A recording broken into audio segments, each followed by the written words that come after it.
എനിക്ക് കണ്ണിന് വേഗണ മോനെ. കണ്ണിങ്ങനെ പോയിരിക്കുവോ ഒട്ടും വേഗ. ആരാണ് നിന്റെ സൗന്ദര്യത്തിന് കണ്ണു വെച്ചാണോ മോനെ? അല്ല പിന്നെ വേറെ ആര് പറഞ്ഞ അതുപോലെ കണ്ണ് എന്നത് എന്റെ കണ്ണ് വെച്ചത്. ഞാൻ നേരത്തെ എന്നോട് പറഞ്ഞല്ലേ എടാ കണ്ണ് എന്റെ ഇങ്ങോട്ട് നോക്കിയടാ ഇവിടെ ഇങ്ങനെ വെച്ചത് വലിയ ഇഷ്ടം. എന്നാലും ഇന്ന് കണ്ണ് ഭയങ്കര പോയത് എനിക്ക് ഏറ്റവും അബദ്ധമായി പോയത്. അതാ ഞാൻ പറഞ്ഞത്. പിന്നെ ഒരു കാര്യം എന്ന് പറഞ്ഞു ഈ കണ്ണ് വെച്ചെന്ന് പറഞ്ഞു മറ്റേ മണിച്ചിത്രത്തിനകത്ത് നാഗവല്ലിയ ശോഭന എങ്ങനെ സാരിയും ബ്ലൗസും എല്ലാം കീറിയിട്ട് സുരേഷ് ഗോപി മോഹൻലാലിനോട് പറയത്തില്ലേ മാവ കണ്ടമാനം നശിപ്പിച്ചെന്ന്. അപ്പൊ അവര് വരികയില്ല ശ്രീദേവി ആയിരിക്കുന്നു. അപ്പൊ അവള് പറയത്തില്ലേ അവള് പറയില്ല. അല്ല പിന്നെ ആരാ നാഗവല്ലിയായിട്ട് അവള് തന്നെ കീറിയ അവന്റെ പേരെ കുറ്റം ചായച്ച്. അവൾക്കും ഒരു പ്രശ്നവും ഇല്ലാത്തതാ. അപ്പത്തേന് അവർക്ക് സന്തോഷമാ. കാരണം അവരും കൂടെ നിൽക്കുന്നുണ്ടല്ലോ സപ്പോർട്ട് ചെയ്ത് പറഞ്ഞു. ആ ശ്രീദേവി തന്നെയാ കളഞ്ഞ് നശിപ്പിച്ചെന്ന്. അത്രയും കേട്ട് കഴിഞ്ഞപ്പോ ഇവർക്കും സന്തോഷമാണ്. ഇവള് പറഞ്ഞു അല്ല പിന്നെ ആരാ എന്റെ ആവശ്യമാണ് അവിടെ അത് പറഞ്ഞേ എന്ന് പറഞ്ഞ പോലെ കണ്ണ് വെച്ചായിരിക്കും. നല്ല കണ്ണ് കിട്ടുന്നുണ്ടാ. അല്ല ശരിക്കും കണ്ണ് കിട്ടുന്നുണ്ട്. എന്റെ കണ്ണും പതുണ്ടോ നല്ല ചിരി. ഞാൻ നിന്നോട് പറഞ്ഞില്ല എന്റെ നിരയത്തെ പല്ലാണ്. രണ്ടാഴ്ച കഴിഞ്ഞപ്പോ ഈ പല്ല് അടർന്നു പോയി. അതുപോലെ കണ്ണ് കിട്ടുന്നുണ്ട്. ഞാൻ പിന്നെ സഹിച്ചിരിക്കുവോ. എടാ എന്റെ പല്ലൊന്ന് മാറ്റി തന്നോട്ടാ. ഞാനോ? പിന്നെ നീ അല്ല പിന്നെ ആരാ? ഞാനോ ഡെന്റിസ്റ്റോ. ഡെന്റിസ്റ്റാണോ? നീ ഡെന്റിസ്റ്റിക്കും മേലെ അല്ലേ? ഒറ്റ അടി അടിക്കാൻ.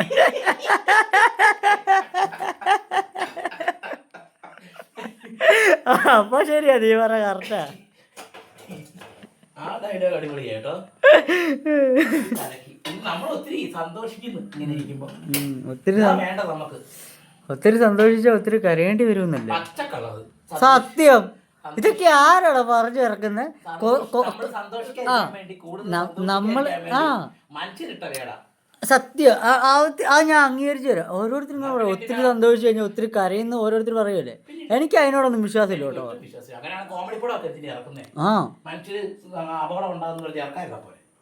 കൊറേ അങ്ങനെ കൊറേ ഇതുണ്ടാ. സംഭവം എന്താന്ന് വെച്ചാ ഉണ്ടല്ലോ എടാ മോനെ, സംഭവം എന്താ വെച്ചാൽ പണ്ട് തൊട്ടേ ഓരോന്നൊക്കെ ഇങ്ങനെ പറഞ്ഞു വെച്ചേക്കുമല്ലേ. അതങ്ങനെയാണ്. ഒത്തിരി സന്തോഷിച്ചാൽ കരയേണ്ടി വരും. അപ്പോഴത്തേക്ക് ഓട്ടോമാറ്റിക്കലി നമ്മുടെ മൈൻഡ് സെറ്റിൽ തന്നെ അത് പറയുന്നുണ്ട്. എങ്കിൽ ഇങ്ങനെയാ, ഇന്ന് കുറേ സന്തോഷിച്ചു എങ്കിൽ വൈകുന്നേരം എന്തെങ്കിലും സങ്കടം ഉണ്ടാകും. അപ്പോഴത്തേക്ക് അന്ന് വൈകുന്നേരം എന്തെങ്കിലും നിസ്സാരം ഒരു സങ്കടം വന്നു കഴിഞ്ഞാൽ രാവിലെ അത്ര സന്തോഷിച്ചേണ്ടയാണ് അല്ലേ.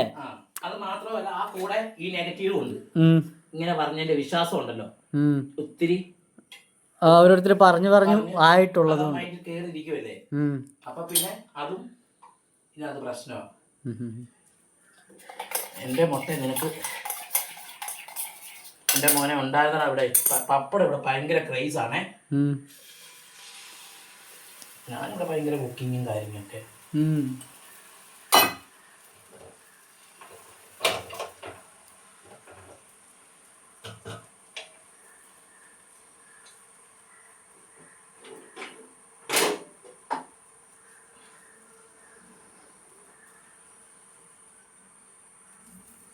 പെട്ടെന്ന് റെഡിയാവും. അതാ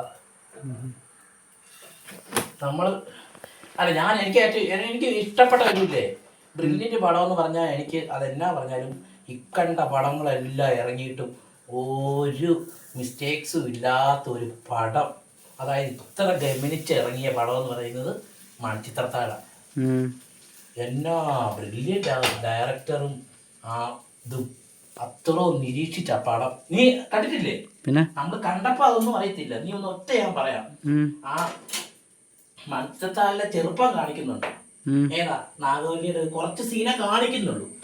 ആ കാണിക്കുന്ന ഏതാ ഒരു കൊച്ചിന് വാതില് വന്ന് നിൽക്കുന്നതും വിളക്ക് വന്ന് പാമ്പിന്റെ അവിടെ കൊണ്ട് കൊടുത്തും ഒക്കെ അല്ലേ കാണിക്കുന്നേ അല്ലേ. അത് ആ പെണ്ണിന്റെ ശോഭനയുടെ ചെറുപ്പം കാണിക്കുന്ന ഒരു പാട്ട് സീനില്ല. പക്ഷെ അതിനകത്ത് 3 ഇമ്പോർട്ടന്റ് കാര്യം ഒളിച്ചിരിപ്പുണ്ട്. ആർക്കും അത് അറിയത്തില്ല. ഒന്നെന്നറിയാവോ? അവൾക്ക് കാവൂട്ട് പാമ്പിനോട് ഭയങ്കര ഇഷ്ടമാണ്. അവള് ആ ഗ്രാമത്തില് അങ്ങനത്തെ സിറ്റുവേഷനിൽ വളർന്ന ഒരാളാണ്. ഈ പെൺകുട്ടി എന്ന് കാണിക്കാൻ വേണ്ടിയാണ് ഈ കാവുകൾ അവിടെയെല്ലാം കൊണ്ട് വിളക്ക് വെക്കാനൊക്കെ വരുന്ന സീന്. രണ്ടാമത് ചെറുപ്പത്തിൽ കാണിക്കുന്ന 3, 4, 5 ഷോർട്സ് ഉണ്ട് ഈ കൊച്ചിന്റെ. ആ ഇടുന്ന ഡ്രസ്സ് തന്നെയാണ് ശോഭന വലുതായിട്ട് വരുമ്പോഴും ഡ്രസ്സ് ഇടുന്നത്. അതേ കളർ കോമ്പിനേഷൻ, പച്ച പിങ്ക്. ശ്രദ്ധിച്ചിട്ടില്ല. പിന്നെ പാമ്പിനോട് ഇഷ്ടമാണെന്ന് കാണിക്കാൻ വേണ്ടിയാണ് കാവൂട്ട് എന്ന് പറയുന്ന പാട്ടെടുത്ത്. അതും കാവൂട്ട് എന്ന് പറഞ്ഞാല് പാമ്പിനൂട്ടുക, കാവൂട്ട്. അതാ. അപ്പൊ ഇതെല്ലാം അതിനകത്ത് ബന്ധമുണ്ട്. അപ്പൊ അത്രയും ചിന്തിച്ചെന്നുള്ളതാ തുടക്കം തൊട്ടുള്ള ഇത് ചിന്തിച്ചെന്നുള്ളതാ. അപ്പൊ അതുപോലെ ഗ്രഹിച്ച പടം എടുത്തെന്നുള്ളത് എന്റെ ബ്രില്യന്റ്. നീ ഒന്ന് ഓർക്കണം. അത് നീ ശ്രദ്ധിച്ചായിരുന്നോ? ഇല്ല, ഞാൻ അങ്ങനെ കറക്റ്റ് ഡീറ്റെയിൽ ആയിട്ട് ഞാൻ ശ്രദ്ധിച്ചിട്ടില്ല. കാരണം അതുപോലെ തന്നെ മോഹൻലാല് അതിന്റെ അകത്ത് മോഹൻലാല് ബാഗുമായിട്ടാണ് വരുന്ന, ഓട്ടോയെ വരുന്ന സീൻ കാണിക്കുന്നത്. ബാഗുമായിട്ട് വന്നിട്ട് ആ ബാഗ് അവിടെ ഇങ്ങനെ എന്തോ കാണുന്നില്ലെന്ന് പറഞ്ഞ് തപ്പി ചെതറി ഇടുന്നുണ്ട് ഉടുപ്പുകളൊക്കെ. കുറെ ഉടുപ്പുകൾ ചെതറി കിടക്കുന്നുണ്ട്. ആ ഉടുപ്പുകളാണ് ആ പടം ഫുള്ളിടുന്നത്. അതിനകത്ത് കാണിക്കുന്ന ആ ബനിയനെ വര ഇതെല്ലാം ഓരോ സീനിൽ കാണിക്കുന്നുണ്ട്. അത് കറക്റ്റ്. അതൊക്കെ അവരുടെ ചെറിയ ബ്രില്യൻസ്. ചെറിയൊരെണ്ണം പോലും ഇല്ലെന്നുള്ളതാ. മിസ്റ്റേക്ക് ഇല്ലാതെ ചെയ്തു. അങ്ങനെ ആരും ചെയ്യുമോ? അതുപോലെ തന്നെ അതിനകത്തൊരു കുപ്പി ആ വീടിനകത്ത് കാണിക്കുന്നുണ്ട്. അതായത് മോഹൻലാല് അമ്പലത്തിൽ നിന്നാണ് പോരുന്നത്. അമ്പലത്തിൽ നിന്ന് പോരുമ്പോ പ്രസാദം കിട്ടും, നെയ്യ് കുപ്പിക്കകത്ത്. ഈ നെയ്യ് എന്തിനാ അവിടെ കൊണ്ടുവന്ന് പറഞ്ഞാല് അത് കറക്റ്റ് മോഹൻലാൽ അവിടെ വന്ന് പ്രസാദം മേടിച്ചോണ്ട് വന്നതാണ്. നെയ്യ് കുട്ടികളുടെ സംഭവം, നെയ്യ് അതിനകത്ത് മൊത്തം. ഇതെന്തിനാന്ന് വെച്ചാല് അടുത്ത സീന് ഉപയോഗപ്പെടും. ഇവള് ആ സമയത്ത് മോഹൻലാൽ വന്നു എന്ന് അറിഞ്ഞപ്പോഴാണ് അല്ലിയെ പേടിപ്പിക്കുന്നത്. അല്ലിയെ പേടിപ്പിക്കുമ്പം അല്ലി അറയ്ക്കകത്ത് ഓടി എന്ന് അറിയുമ്പോൾ ശോഭനെ അല്ല ഈ മോഹൻലാൽ, സുരേഷ് ഗോപി അവിടെയുള്ളതെല്ലാം ഇവിടെ രക്ഷിക്കാൻ വേണ്ടി അകത്ത് പോകുന്നതിന് തക്കം നോക്കി അവൾ അവിടെ പൂട്ടിയിട്ട് നൈസായിട്ട് ഫ്രണ്ടിൽ വന്ന് ആ ബാഗ് അവിടെ ആ കുപ്പി നെയ്യ് ഒഴിച്ച് കത്തിക്കുക ചെയ്തേ. അത് അവർക്ക് മാത്രമേ അറിയത്തുള്ളൂ. അവർക്ക് മാത്രമേ. അപ്പൊ എല്ലാരും ചോദിക്കും എന്തിന് ഇത്ര സ്പീഡിൽ വന്നേന്ന്. അതിനും മോഹൻലാൽ പകുതിയാകുമ്പോൾ ഒരു ആൻസർ പറയുന്നുണ്ട്. നാഗവല്ലി ആകുന്ന സമയത്ത് അമാനുഷിക പവറാണ്. എത്ര നേരം ഉറങ്ങും, എത്ര നേരം എണീക്കും, എത്ര വേഗത, ഇതൊക്കെ പവർഫുള്ളാ അവൾക്ക്. അത് കിട്ടുമ്പോൾ അവൾ ആ സമയത്ത് നാഗവല്ലി, ആ സമയത്ത് പെട്ടെന്ന് മാറുമല്ലേ. ഒത്തിരി നേരം ഇരുന്ന് കണ്ടിട്ട് ഗ്രഹിച്ചത്.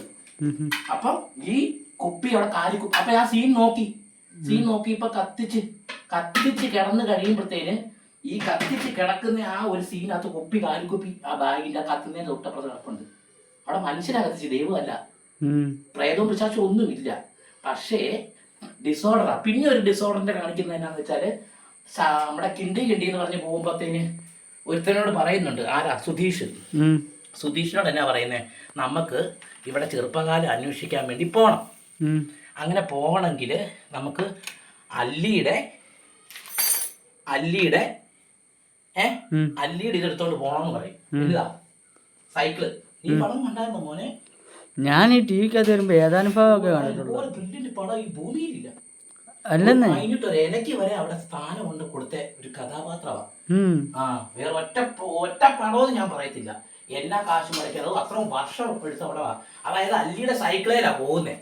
സുധീഷ് അതിനകത്ത് ഇടയ്ക്ക് പറയുന്നുണ്ട് കുളിക്കുന്ന കടവ് വെച്ച്, അയ്യോ സൈക്കിളല്ല എപ്പോ പോകാൻ എത്ര ദൂരം കിലോമീറ്റർ ഉണ്ടെന്ന്. അത് സൈക്കാട്രി അവനപ്പോ ഒരു ബുദ്ധിയുണ്ട്. എന്തിനാ? അല്ലി രാമനാഥന്റെ കെട്ടാനിരിക്കുന്നവനാണ്. ഇവിടെ നാഗവല്ലി രാമനാഥനെ സ്നേഹിക്കുക. ഈ സ്നേഹിക്കുന്നവനെ സ്നേഹിക്കാതെ കല്യാണം കഴിപ്പിച്ച ആ പെണ്ണിനോട് പ്രതികാരമാണ് ഇവൾക്ക്. എപ്പോ വേണേലും എന്ത് സംഭവിക്കാം അവിടെ. അപ്പൊ അത് തടയാൻ വേണ്ടിയാണ് അല്ലിയുടെ സൈക്കിൾ എടുത്തത്. അല്ലിയുടെ സൈക്കിൾ എന്തിനെടുക്കുന്ന വെച്ചാല് അല്ലി ശോഭനയുടെ അടുത്ത് പറഞ്ഞെങ്കിൽ സൈക്കിളിൽ എപ്പോഴും വരുന്നത്. ഈ സൈക്കിൾ ഉള്ളതുകൊണ്ട് അത്രയും നേരം അവൾ അവിടെ തന്നെ ഇരിക്കും സ്വന്തം വീട്ടിൽ. സൈക്കിൾ ഉണ്ടെങ്കിൽ അവിടെ അടുത്തോട്ട് വരാൻ പറ്റത്തുള്ളൂ ഓരോ കാര്യത്തിനും. ഈ സൈക്കിൾ കൊണ്ട് പോയി അവിടെ കാര്യങ്ങൾ മൊത്തം അറിയാനും പറ്റും. അവൾ അവിടെ സേഫ് ആകുക എന്നുള്ളതാണ് ബ്രില്യൻ്റ് ആയ മോഹൻലാൽ അവിടെ ചെയ്തത്. ആർക്കും അറിയത്തില്ല.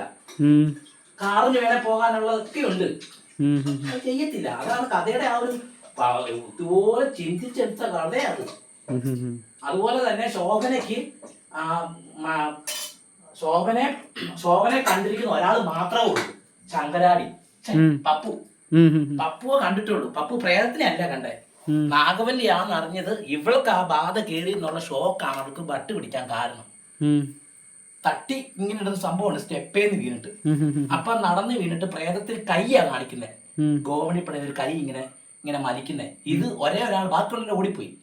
ഇവൾ നോക്കുമ്പം നാഗവല്ലി ആയിട്ട് ഇവളാണല്ലോ എന്നുള്ളതിന്റെ ആ ഒരു ഡിപ്രഷൻ കയറി കിറുക്കായതാണ് അവൻ. അവന്റെ അസുഖം അങ്ങനെ മാറുക ലാസ്റ്റ്. ഇവരെല്ലാരോടും പറയുമെന്ന് അറിഞ്ഞുകൊണ്ടാണ് അതുവരെ അവന് ചികിത്സിക്കണം, വെള്ളം കണ്ടാൽ നിൽക്കണം എന്നൊക്കെ വട്ടമുള്ളതാക്കി മോഹൻലാൽ മാറ്റി. കാരണം അല്ലെ ശോഭനയാണെന്ന് അറിയും. ശോഭനയാണെന്ന് അറിഞ്ഞിട്ടുണ്ടെങ്കിൽ ഉറപ്പായിട്ട് ഒത്തിരി അപകടം ഉണ്ടാവും. പിന്നെന്ന് പറയുന്നത് ഇവള് എല്ലാവർക്കും സംശയമാണ്, പ്രേതം ഉള്ളതുകൊണ്ടല്ലേ കണ്ണാടിച്ചിൽ ഇതും പൊട്ടിക്കുന്നേന്ന്. ആ സീൻ സൂം ചെയ്ത് നോക്കി അറിയാം. ശോഭനയാണ് മുടി അഴിച്ചിട്ട് അവിടെ നിൽക്കുന്ന ആ സന്ദർഭത്തിൽ മുടി അഴിച്ചിട്ട് ഇടയ്ക്കിടയ്ക്ക് ഈ കാമമുള്ള അതായത് രാമനാഥൻ ഇഷ്ടമായതുകൊണ്ട് രാമനാഥനെ പോയി നോക്കും ഇടയ്ക്കുകൾ. ആ നോക്കാൻ പോയത്, ആ മുടി അഴിച്ചിട്ട് പോയത് അവളാ. ഈ മുടി അഴിച്ചിട്ട് പോയ സ്ത്രീയെ, ഒരു മുടി അഴിച്ചിട്ടൊരു സ്ത്രീ അതിൽ നടന്നു പോകുന്ന കണ്ടു എന്നാണ് വേലക്കാരി പറഞ്ഞത്. അത് ഇവിടെയാ കണ്ടത്. ആ ഒരു പേടി ഉണ്ടായിരുന്നു അവൾക്ക്, ഇവരിത് കണ്ടിട്ട് എൻ്റെ പേര് പറയുമോ എന്നുള്ളത്. എന്നിട്ട് ആ പെണ്ണ് പിന്നെ കാണിക്കുന്നതെന്ന് പറയുന്നത് ശോഭന സുരേഷ് ഗോപി എഴുന്നേറ്റ് കഥ തട്ട് മാരാണ്ട് വിളിക്കുന്നു എഴുന്നേക്കുന്ന ആ കിടപ്പ് ശ്രദ്ധിച്ചറിയാം. നേരെയല്ല കിടക്കുന്നത്, ഓടി വന്ന് കിടക്കത്തില്ല, ചെരിഞ്ഞ് ഇങ്ങനെ ചാഞ്ഞ കിടക്കുന്നത്. എന്നിട്ട് ഇങ്ങനെ ദേഷ്യത്തിൽ നോക്കുക. അപ്പൊ ഇവള് വെളിയിൽ പോയി കറങ്ങി അടിച്ചിട്ട് ഇവൻ എഴുന്നേക്കുന്ന സമയമൊക്കെ ഗ്രഹിക്കാനുള്ള പവറുണ്ട്. വന്ന് കിടന്നിട്ട് ഇവനെ വിളിക്കും, ഒന്നും അറിയാത്ത പോലെ. എന്നിട്ട് അടുക്കളയിലോട്ട് പോകുമ്പോ കുറ്റം ചെയ്തവരെ ഉള്ള ആദ്യം എതിർക്കത്തുള്ളൂ. ഇവളാണ് എല്ലാം ചെയ്തെന്ന് ഇവൾക്കറിയാം. അപ്പൊ ആ സീനകത്ത് മൊത്തം തറക്കിരിക്കുന്ന തുടക്കം ഇവളാ. എന്താ കണ്ട, എന്നാ കണ്ട, ആരും കണ്ടോ എന്നൊക്കെ ചോദിച്ചിട്ട് പല സൈന്യങ്ങളും ഇവളാണ് തുടക്കം ഇടുന്നത്. ആർക്കും സംശയം തോന്നത്തില്ല ഇത് മാറ്റിക്കുന്നേ. പക്ഷെ അവിടെ കല ഉടയ്ക്കുന്നത് ഇവളാ. ഇവിടെ കൈ കല്ലിരിക്കുന്ന സീനുണ്ട്, സൂം ചെയ്ത് അറിയാം. പേപ്പർ എന്തോ സംഭവം ഇങ്ങനെ പിടിച്ചിട്ടുണ്ട്, അതിങ്ങനെ മാറി നിന്ന് അവൾ നോക്കുന്നത്. അതുപോലെ തന്നെ ഇവൾക്ക് നിമിഷ നേരം കൊണ്ട് എറിഞ്ഞുടയ്ക്കാനുള്ള പവർ ഉണ്ടെന്ന് ഓൾറെഡി പറയുന്നുണ്ട്. രണ്ടാമത്തെ കാര്യം എന്ന് പറയുന്നത്, ഇതെല്ലാം കഴിഞ്ഞിട്ട് ഇവരെല്ലാം സംശയിച്ചിട്ട് മുറി വരുമ്പോൾ കണ്ണാടിച്ചില്ലും പൊട്ടിക്കുന്നുണ്ട് ഗ്ലാസ്. ആ ഗ്ലാസ് പൊട്ടിക്കുന്നതിന്റെ അടുത്ത് കൈ ഇങ്ങനെ മറച്ചു വെച്ച സീനുണ്ട്. ഇവള് ശ്രീദേവിയെ നോക്കുന്നുണ്ട്, ഞാൻ ഇത് ചെയ്തത് കണ്ടോ എന്നുള്ളൊരു പേടിയിൽ. അത് സീനും ഉണ്ട്. അതുപോലെ തന്നെ ശോഭനയുടെ ഇവിടെ അടുത്ത് മോഹൻലാലിന്റെ അടുത്തോട്ട് വരുമ്പോ മോഹൻലാലിന്റെ അടുത്തോട്ട് ഇങ്ങനെ വരും. വന്നു കഴിഞ്ഞിട്ട് ആ വന്നതിന്റെ, അതായത് മോഹൻലാൽ വന്നതിന്റെ ആ രാത്രിയിൽ എന്തെങ്കിലും കിട്ടിയോ എന്നൊക്കെ അറിയാൻ വേണ്ടി വന്നോ എന്നറിയാൻ വേണ്ടി വരും. ആ വരുന്ന സമയത്ത് സുരേഷ് ഗോപിയും ശോഭനയും കൂടെ മോഹൻലാലിനെ കണ്ടിട്ട് അവിടെ തിരിച്ചു പോകും. തിരിച്ചു പോകുന്ന നാഗവല്ലി ഏട്ടാ പുറകെ കൈ വെച്ചിട്ട് ആ പാട്ട് സിനിമ നടന്നു. അവിടെ നാഗവല്ലിയ അതാർക്കും അറിയത്തില്ല. പക്ഷെ മോഹൻലാൽ അപ്പോഴൊന്നും അല്ല പിടികിട്ടുന്നേ. അത് കഴിഞ്ഞിട്ട് പിന്നെ അവള് ശങ്കരാടി ഇവരുമൊക്കെ ഇവൻ വരുന്നതിന് മുന്നേ, മോഹൻലാൽ വരുന്നതിന് മുന്നേ ഒരു ഡയലോഗ് പറയും, ആഹോരി കീർത്തനം ഒന്ന് പാടുവോന്ന്. മരിച്ചുപോയ നാഗവല്ലിക്ക് ഇഷ്ടമാണ് ആഹോരി എന്ന് പറയുന്ന മ്യൂസിക്. അവള് പാട്ട് പഠിച്ചിട്ടുള്ളതാണ്.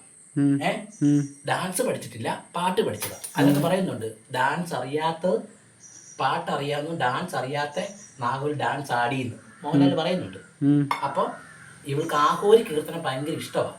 ഈ ആഹോരി കീർത്തനം തന്നെയാണ് തമിഴ് ഈ മറ്റേ പാട്ട് പാടുന്നത്, സിമ്പതിയായിട്ടൊരു പാട്ടില്ലേ, പഴന്തമിഴ് പാട്ടിലെയും ശ്രുതിയും.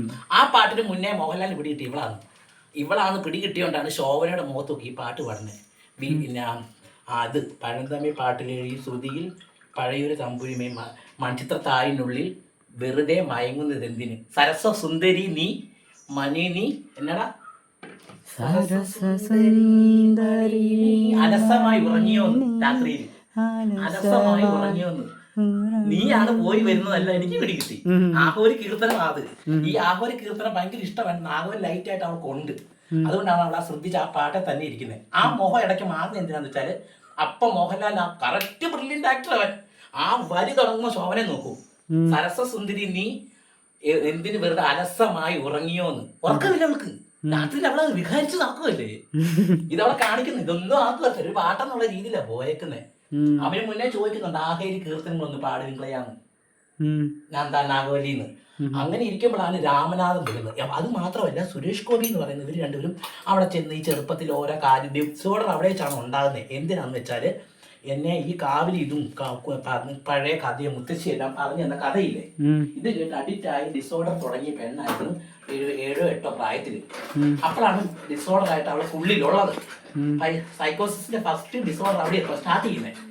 അത് കഴിഞ്ഞ ശേഷം അവൾ ഒരു +1 10 പഠിക്കുന്ന സമയത്താണ് ഡൽഹിയിലോട്ട് കൊണ്ടുപോവുക. ഇവിടെ നിൽക്കുന്നില്ല, ഇനി തൊട്ട് അവിടെയാണ് വളരെയെന്ന് അറിയുന്നത്. ഇവർക്ക് ഇവിടുത്തെ ചുറ്റുപാട്ടും കഥയും നാട്ടും കഥയും കാവും ഇതൊക്കെ ഭയങ്കര ഇഷ്ടമാണ്. അതിൻ്റെ അടുത്ത് ചോറെ അപ്പം ഇത് ഇഷ്ടമായതുകൊണ്ട് ഇവിടുന്ന് പോവാന്ന് പറയുമ്പോഴാണ് രണ്ടാമത്തെ ഡിപ്രഷൻ ഇവൾക്ക് തോന്നുന്നത്. അപ്പോൾ ഇവൾക്ക് ഇഷ്ടമുള്ളതിനെ ഇഷ്ടമില്ലാത്തതിനെ ഒഴിവാക്കുക എന്നാണ് ഇവിടെ മെൻറ്റാലിറ്റി. എനിക്ക് ഇഷ്ടമുള്ളത് നഷ്ടപ്പെടുന്നതിനെക്കാട്ടും ഇഷ്ടമില്ലാത്തത് സമ്മതിക്കുക എന്നുള്ള രീതിയാണ് അവിടെ മെൻറ്റാലിറ്റി. അവൾക്ക് ഇവിടെ നിൽക്കുന്ന ഇഷ്ടമാണെന്ന് പറഞ്ഞുകൊണ്ടാണ് അവൾ ആ മെൻ്റൽ ഡിപ്രഷൻ്റെ SSLC പരീക്ഷയ്ക്ക് ആദ്യത്തെ ദിവസം തന്നെ എടുത്തെറിഞ്ഞിട്ട് ഓടുന്നത്. അങ്ങ് അപ്പോൾ അവിടെയാണ് ഫസ്റ്റ് സൈക്കോട്ട് തുടങ്ങി. പിന്നെ അവിടെ കൽക്കട്ട ഡോക്ടറെ കണ്ട് ഗുളികയെല്ലാം കൊടുത്ത് അതൊന്ന് മാറ്റി. ആ കഥയും ഈ പഴങ്കഥകളും പിന്നെ അവളെ അങ്ങോട്ട് ആനയിക്കുന്നത് ഇവിടെ ഈ വരവാണ്. ഇവിടോട്ട് വരുമ്പോൾ ചമയങ്ങളും കൊട്ടാരവും അവൾ പറഞ്ഞിരുന്ന കഥയെല്ലാം കണ്ടു കഴിയുമ്പോൾ ഇവള് പ്രേതമേ അല്ല അവിടെ, അവള് പഴയ ഇതിൽ ഡിസോർഡറിലോട്ട് മാർക്കുക. അതായത് ഇത് അമരത്വം സൈക്കോസിസ് വേറെ അവസ്ഥയിലോട്ട് മാറുക. വ്യക്തിത്വം എന്ന് പറയത്തില്ലേ, മുസ്ലിം ആയിട്ടും ഹിന്ദുക്കളായിട്ടും ക്രിസ്ത്യാനികളായിട്ടും പെരുമാറുന്ന സ്വഭാവം ബ്രില്യൻ്റ് ആയിട്ട് അവരെടുത്തിരിക്കുന്നത്. ശോഭന പ്രേതമല്ല, ശോഭനയ്ക്ക് അവിടുത്തെ കഥയുടെ ആ കഥാപാത്രമായിട്ട് ഇഷ്ടമായതുകൊണ്ട് ശോഭന ആ കഥ ഇതിനോട് ഗ്രഹിച്ചും എല്ലാം ഇരുന്ന് കഴിഞ്ഞപ്പോഴത്തേന് അവൾക്ക് അതങ്ങ് ഇഷ്ടമായി മാറുക ചെയ്യുന്നത്. അത് മാത്രമല്ല, ശോഭനയ്ക്ക് എങ്ങനെ ഇഷ്ടപ്പെടാൻ കാരണം എന്ന് പറഞ്ഞാൽ സുരേഷ് ഗോപി എന്ന് പറഞ്ഞാൽ കെട്ടിയിട്ടോ വിവാഹമൊക്കെ ഉണ്ടെന്ന് പറഞ്ഞാലും ദാമ്പത്യ ജീവിതത്തിൽ പരാജയമാണ്. ആ പരാജയം കാണിക്കുന്ന ഒരു സീനാണ് നദിലേട്ടൻ നമുക്ക് കിടക്കാന്ന് പറഞ്ഞൊരു വികാരത്തോടു കൂടി വിളിക്കുന്നുണ്ട്. അപ്പം അവൻ പറയുന്നത് എനിക്ക് കുറേ എഴുതാനുണ്ടെന്ന് പറഞ്ഞ് അവൻ ഗവൺമെൻറ് ഉദ്യോഗസ്ഥനാണ്. അതിനകത്ത് കാണിക്കുന്നുണ്ട് ഗവൺമെൻറ് ഓഫ് കേരള എന്ന് പറഞ്ഞ കാറ് തുടക്കം. അവൻ്റെ ഫയലുമായിട്ട് അവൻ ദിവസവും എഴുതുക. അങ്ങനെയാണ് ഈ രാമനാഥനിലോട്ട് അഡിക്റ്റ് ആകുന്നത്.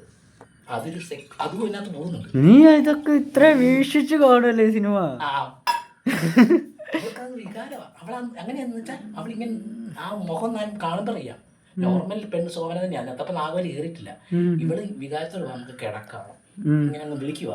ഇവൻ അപ്പോഴും അവളെ നോക്കുന്നില്ല, സ്നേഹിക്കുന്നില്ല, ഇതൊന്നുമില്ല. ഇതില്ലാത്തതുകൊണ്ട് എന്നാൽ ഭയങ്കര ഇഷ്ടമാണ് ഇവർ രണ്ടുപേരും തമ്മിൽ, ഭയങ്കര പ്രണയമൊക്കെ. പക്ഷെ ഈ ഒരു കാര്യത്തിൽ പരാജയമാണ്, ഇൻട്രസ്റ്റ് ഇല്ല. അതുകൊണ്ട് ഇവരെന്നെ ചെയ്യുന്ന ജോലിയും തിരക്കും എല്ലാം ആയിട്ട് നീ കിടന്നോ, ഞാൻ കുറച്ചുകൂടെ കഴിഞ്ഞിട്ടുള്ള രീതി വരുമ്പോൾ ഇവള് നേരെ ഇങ്ങനെ ആ ഒരവസ്ഥ ഇല്ലാതെ ഉറങ്ങി നേരെ നോക്കുന്നതിനെന്നറിയോ രാമനാഥൻ എഴുതിയ ആ ബുക്കിലോട്ടാണ്. അത് എൻ്റെയാണെന്ന് സങ്കല്പിച്ച് അവിടെ തുടങ്ങുക. എൻ്റെയാണെന്ന് സങ്കല്പിച്ച് അവൾ അത് നോക്കി കിടക്കുന്നത്. അപ്പോൾ അവൾക്കറിയാം ഓൾറെഡി ഇത് എൻ്റെ അല്ലെന്ന്. ഇത് ആരുടെയാ, അല്ലി കെട്ടാൻ പോകുന്ന ചെറുക്കനാണെന്ന് അറിയാം. എന്നിട്ടും അവൾ ഇഷ്ടം ഭയങ്കരമായിട്ട് കീറിയോണ്ടാണ് അവിടെ താഴെ എഴുതുന്നുണ്ട് അല്ലിയുടെ സ്വന്തം. ആ ബുക്കിനകത്ത് എഴുതുന്നുണ്ട്, അതും തെറ്റിച്ചൊക്കെ എഴുതുന്നത്. അവൾക്ക് അത് ഇഷ്ടമില്ല എങ്കിലും അല്ലിയുടെ സ്വന്തം എങ്കിലും എനിക്ക് അത് ഇഷ്ടമാകുന്ന രീതിയിൽ അവൾ ആ കട്ടിലേ നോക്കി കിടന്ന് ദിവസം കളയുന്നത് ഈ കാവൂട്ട് എന്ന് പറഞ്ഞ ബുക്കേലാണ്. പിന്നെ എന്നാ സീൻ എന്ന് പറഞ്ഞാൽ ഇവള് മൺചിത്രത്താഴിനകത്ത് ഇവള് എന്നാ ഡാൻസ് കളിച്ച് ലാസ്റ്റ് പോകുമല്ലോ, ലാസ്റ്റ് സീനകത്ത് അവള് നടന്നു പോകുന്നൊരു സീനുണ്ട്.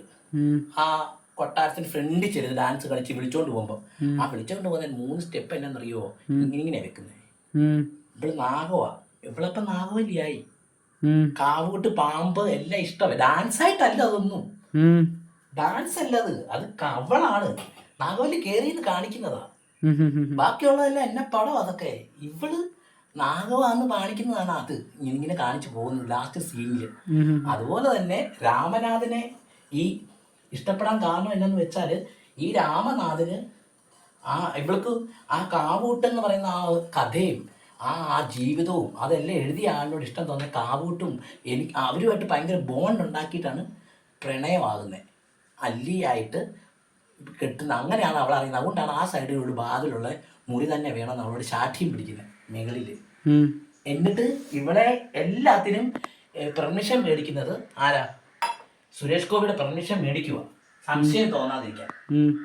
ഇവള് പോലും അറിയാതെ, ഇവിടെ ഉള്ളവരൊന്നും അറിയാതെ ഇവളെന്നാ ചെയ്യുക, 2 രീതിയിൽ ഗെയിം ആടിക്കൊണ്ടിരിക്കുകയായിരുന്നു ഒരേ ടൈമിൽ. മനസ്സിലായോ? അതുപോലെ തന്നെ മോഹൻലാൽ ഇതെല്ലാം മനസ്സിലാക്കി. മോഹൻലാലിന് മനസ്സിലാക്കിയാൽ സുരേഷ് ഗോപിയുടെ ഇത് പറയാൻ പറ്റത്തില്ല. ഈ രോഗത്തിന്റെ കാരണം എന്നാ, ഇവനെ ഈ സെക്സിൽ പരാജയമാണെന്ന് സ്വന്തം കൂട്ടുകാരനോട് പറയാൻ പറ്റുമോ? അത് കാരണം ഇവൻ മറ്റവനോട് അടുത്ത് പോകുന്നേന്ന് ഇത് പറയാൻ പറ്റത്തില്ല. ഇവന് അവൻ തന്നെ കണ്ടുപിടിക്കണം ഇതിനുണ്ടായ ഒരു ഇതുണ്ടെന്ന്. അതിനാണ് സുരേഷ് ഗോപിയുടെ അത്രമായിട്ടും പറയാതെ രാമനാഥനോട് ഈ കാര്യങ്ങളെല്ലാം പറഞ്ഞിട്ടും സുരേഷ് ഗോപി ചെന്ന് ചോദിക്കുന്നത്. അപ്പം എന്നാന്ന് വെച്ചാല് ഇവർക്ക് രണ്ടുപേർക്കിടയിൽ ഈ ഒരു സംഭവം ഇവര് തമ്മിൽ അറിഞ്ഞ് ഇവരുടെ ഇഷ്ടങ്ങൾ ഇതായിരുന്നു എന്നും ഇവരുടെ കുറവ് ഇതാണെന്നും ഒക്കെ ഇവര് തമ്മിൽ അറിഞ്ഞ് വീണ്ടും അതൊരു ദൃഢമാവും, പിണക്കമില്ല. പിരിക്കാതിരിക്കാൻ വേണ്ടിയാണ് മോഹൻലാൽ അവിടെ അത് ചെയ്തത്. അതുകൊണ്ടാണ്. അല്ലെങ്കിൽ ആദ്യം തൊട്ടേ പറയും ഇവൾക്ക് അങ്ങനത്തെ ഒരു രോഗം ഉള്ളതുകൊണ്ടാ ഇവള് മനഃപൂർവ്വം പോകുന്നു മറ്റൊരുത്തിന്റെ കൂടെ എന്നൊക്കെ പറയാം. അപ്പൊ അവിടെ കാണിച്ചില്ല അവൻ. ഒന്നാമത് ഡ്യുവൽ പേഴ്സണാലിറ്റി ആവും വിത്തിൻ സെക്കൻഡിനുള്ളിൽ. രണ്ടാമെന്ന് പറഞ്ഞാൽ സുരേഷ് ഗോപിക്ക് കുറ്റബോധം തോന്നും, ഇത്ര നാൾ എൻ്റെ കൂടെ കിടന്ന് ഇവളാണോ എന്ന രീതിയിൽ. ഇതില്ലാഞ്ഞിട്ട് എൻ്റെ കുറവ് ഇതാണല്ലോ എന്ന്. അതില്ലാതിരിക്കാൻ വേണ്ടി ഇവൾ രോഗിയാണ്, ഇവൾക്ക് അത് കയറിയെന്നും ഇവൾ നാഗവലി ആയി മാറിക്കൊണ്ടിരിക്കുവാന്ന് കാണിക്കാൻ വേണ്ടിയാണ് ഇവനെ പറഞ്ഞു വിടുന്നത്. അവിടെ രണ്ടുപേർക്കും കുറ്റമില്ല. അത്ര ബ്രില്യൻ്റ് ഒരു ഇച്ചിരി നാട്ടു ആ രീതി എല്ലാത്തിലും ഉണ്ട്. അതായത് ഇവളിങ്ങനെ ചാരി ഇങ്ങനെ പോകുന്ന ഒരു സീൻ, ആ പോകുന്ന നേരെ ഇരിക്കുന്ന ഒരു നാഗവല്ലിയുടെ കഥ കേൾക്കാൻ വേണ്ടി ഒരു തൂണയിലാണ് ഇരിക്കുന്നത്. ആ തൂണ ഇരിക്കുന്ന മുത്തശ്ശിയുടെ ആ പണ്ട് കൊച്ചിലെ കിട്ടിയ അനുഭവങ്ങൾ ഇവിടെ കിട്ടുന്നേ. അവിടെ കഥ പറയുന്ന ആരാ? KP സുളയാണ്. പണ്ട് ഏതോ കാരണം ഒരു വെട്ടി നുറുക്കിയ കഥയാന്നൊക്കെ പറഞ്ഞു. അതിനകത്ത് ആ ഫോട്ടോക്കകത്ത് രക്തക്കറ വരെ ഉണ്ട്. ആദ്യം തമ്പുരാനെ കാണിക്കുക. അത് തൂത്ത് മാറ്റുമ്പോൾ അവൾക്ക് ആ ഡോറ് തുറന്നപ്പോഴേ നാഗവല്ലിയായി. അവള് തന്നെ അങ്ങ് ഗ്രഹിക്കുക ഇത് ഞാനായ കൊള്ളാം. നമ്മൾ ഓരോരുത്തർ ഇറങ്ങിയാകുമ്പോഴത്തേക്കും ചിലർ കണ്ണാടി നോക്കുമ്പോൾ ചിലപ്പോൾ നമ്മൾ അറിയാതെ നോക്കുന്നത് ഈ ചെറിയൊരു മോച്ചായി ഉണ്ടെന്ന്. അപ്പം നമ്മൾ ഈ മോഹൻലാലിൻ്റെ ഒക്കെ പടം കാണും, ചിലവർ ഇങ്ങനെ മീശയൊക്കെ പിരിക്കും. അവൾ പോലും അറിയത്തില്ല, പക്ഷെ അവർക്ക് ഓർക്കും. അവരുടെ മുഖമേ ഇല്ല, മോഹൻലാലിൻ്റെ മുഖമില്ല. പക്ഷെ അവരുടെ മൈൻഡിനുള്ളിൽ എൻ്റെ മുഖം അതുപോലാണ് ഗ്രഹിക്കുന്നതുകൊണ്ടാണ് ആ മീശ പിരിക്കുന്നതും ഇങ്ങനെ കാണിക്കുന്നതും അല്ലെങ്കിൽ ആ ആക്ഷൻ എല്ലാം കാണിക്കുന്നത് എന്ന് പറഞ്ഞാൽ ശോഭനയ്ക്ക് ഈ ആർപ്പാടും ഈ കൊട്ടാലും ഈ കഥ ഈ രാമനാഥും എല്ലാം കഴിഞ്ഞപ്പോൾ ഞാനാണ് നാഗവല്ലി എന്ന് തോന്നി അവിടെ ആവുക ചോർന്നു. അപ്പോൾ രാമനാഥൻ എന്ന് പറഞ്ഞപ്പം അവിടെ വന്നു കഴിഞ്ഞു കാവൂട്ട് എഴുതിയ രാമനാഥൻ പണ്ട് താമസിച്ച് അവിടെ. അപ്പൊ ഈ പല ടൈമിൽ ഇവിടെ പോകുന്നുണ്ട്, കറങ്ങുന്നുമുണ്ട്. ഈ കറങ്ങുന്നതിനുള്ള വഴി അവൾക്കറിയാം. അവള് കറങ്ങുന്ന വഴികളിൽ കൂടിയാണ് പോകുന്നതാണ്. മറ്റേ പൂട്ടിയിടുമ്പോൾ അവള് വിത്തിൻ സെക്കൻഡിനുള്ളിൽ പുറകുടി ഇറങ്ങി പോകുന്നത്.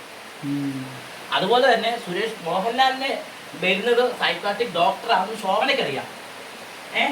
ശോഭന ഇവിടെ മോഹൻലാൽ ഇവിടെ വന്നു കഴിഞ്ഞാൽ കഴിവുള്ള ഡോക്ടറാണ്, ഇവൻ കണ്ടുപിടിക്കും എന്നൊരു പേടി ഉള്ളത് കൊണ്ടാണ് ഇവിടെ വലിയൊരു പ്രേതം ഉണ്ടെന്ന് കാണിക്കാൻ വേണ്ടിയാണ് ആ തീ കത്തിച്ചത്.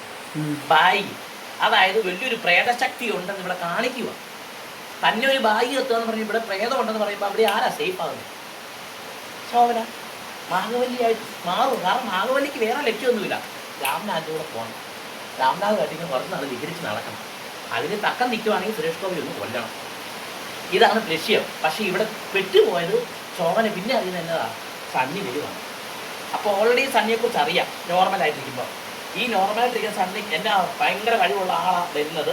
അപ്പോൾ എനിക്ക് 8ൻ്റെ പണി വരാൻ പോവാം. അപ്പോൾ സണ്ണിയെ തെറ്റിദ്ധരിക്കണമെങ്കിൽ എന്നാ ചെയ്യേണ്ടേ? ഇവിടെ വലിയൊരു മാനസിക പവറും പ്രേതബാധ തന്നെ ഉണ്ടെന്ന് കാണിക്കണം.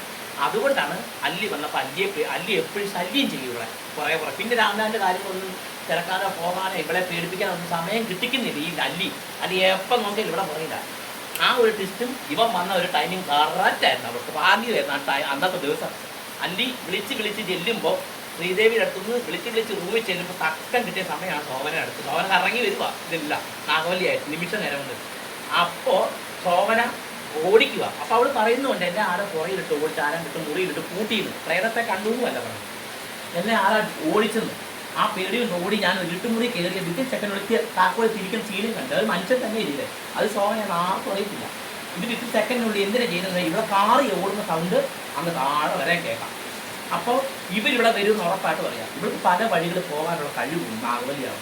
ഈ സമയം കൊണ്ട് അവിടെ പോവുകയാണ്. ഈ ബായി കത്തി തിരിച്ചു വരുമ്പോഴത്തേന് മോഹൻലാലിന് മനസ്സിലാവും ഇതിൽ പ്രേതബാധയുണ്ട്. അതിലോട്ട് അങ്ങ് പോകുമ്പോൾ ഇവിടെ സേഫ് അവനെ കൊല്ലുന്നോണ്ട് ഇങ്ങനെയുണ്ട്. അവളെ ബുദ്ധിയായിരുന്നു, അവള് ഭയങ്കര ബുദ്ധിമതിയായിരുന്നു അതിൻ്റെ ഇടയ്ക്ക്.